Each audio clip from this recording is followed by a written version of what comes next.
Hello friends, स्वागत आहे तुमचं पुन्हा एकदा बाईट्स विथ प्रणू चॅनलमध्ये। आज बाईट्स विथ प्रणूमध्ये आपण एकदम अमेझिंग, खूप सोपी आणि मस्त चटपटीत अशी रेसिपी घेऊन आलेलो आहोत, ती म्हणजे मसाला पीनट्स। त्यासाठी सगळ्यात पहिल्यांदा तर आपण हे शेंगदाणे घेतलेले आहेत। आता या शेंगदाण्यांना लावण्यासाठी आपल्याला बॅटर तयार करायचं आहे। त्यासाठी सगळ्यात पहिल्यांदा तर आपण एका भांड्यामध्ये 2 चमचे इतकं कॉर्नफ्लॉवर घेतलेला आहे। इथे आपण शेंगदाणे जितके घेतले त्याच्या अंदाजे कॉर्नफ्लॉवर घेतलेला आहे। त्यानंतर आता यामध्ये आपण अर्धा चमचा लाल तिखट, पाव चमचा हळद, अगदी पाव चमचा इतकं हिंग, पाव चमचा धने पावडर, अगदी किंचितशी अशी जिरे पावडर आणि थोडीशी आमचूर पावडर टाकलेले आहे। हे पण तुम्ही तुमच्या आवडीप्रमाणे कमी जास्त करू शकता, मस्त असा फ्लेवर येतो शेंगदाण्याला त्याच्यामुळे। त्यानंतर आता आपण यामध्ये टाकलेलं आहे चवीप्रमाणे मीठ आणि आता हे सगळं व्यवस्थित मिक्स करून घेऊयात।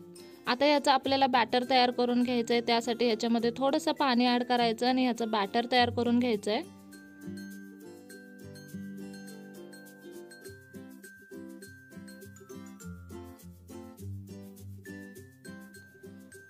व्यवस्थित असं बॅटर तयार करून घ्यायचं। यामध्ये अजिबात गुठळ्या नाही राहिल्या पाहिजेत, नाहीतर जेव्हा शेंगदाणे आपण यामध्ये टाकतो तेव्हा मग त्या गुठळ्या दाताखाली येतात, जे खायला अजिबात चांगल्या नाही लागत।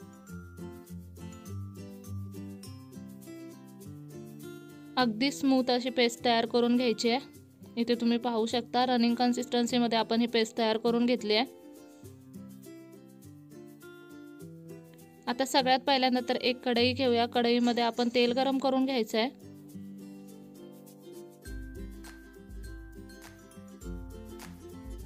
तेल छान असं गरम झालं की थोडेसे शेंगदाणे ह्या बॅटरमध्ये टाकूयात। अशा पद्धतीने व्यवस्थित शेंगदाणे कोट करून घ्यायचे आहेत बॅटरमध्ये।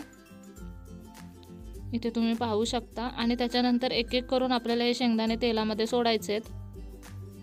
व्यवस्थित बॅटरमध्ये घोळले गेले पाहिजेत शेंगदाणे पूर्णपणे। एक्स्ट्राचं जे बॅटर आहे ते काढून टाकायचं आणि अशा पद्धतीने एक एक शेंगदाणा आपल्याला तेलामध्ये सोडायचं आहे।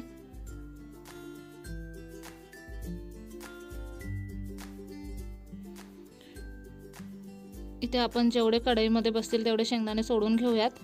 पहिल्या घाण्याला जास्त शेंगदाणे नाही टाकायचे, पहिल्यांदा थोडेसे शेंगदाणे टाका, त्याच्यानंतरचा जो घाणा असेल त्याला मग आपण जास्त शेंगदाणे टाकू शकतो।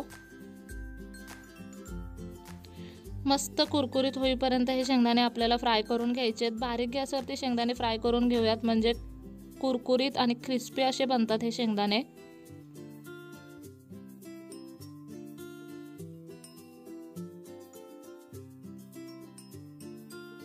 मस्त असा गोल्डन कलर सुद्धा शेंगदाण्यांना आला पाहिजे। इथे तुम्ही पाहू शकता अगदी मस्त गोल्डन कलर आलाय। बारीक गॅसवरती आपण हे शेंगदाणे फ्राय करून घेतलेले आहेत। अशाच पद्धतीने आता बाकीचे शेंगदाणे सुद्धा आपण फ्राय करून घेऊयात।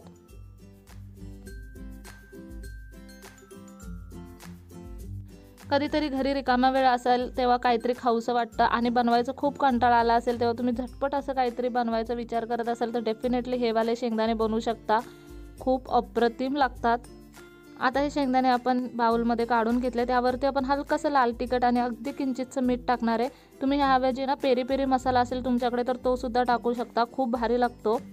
आणि अशा पद्धतीने आपले मसाला पीनट बनून तयार आहेत। खूप सोप्या पद्धतीने बनतात, एकदम चटपटीत भारी लागतात। नक्की ही रेसिपी घरी ट्राय करा। चला तर मग पुन्हा भेटू अशाच एका नवीन व्हिडिओसोबत। तोपर्यंत मस्त खा, भरपूर फिरा आणि आनंदी रहा।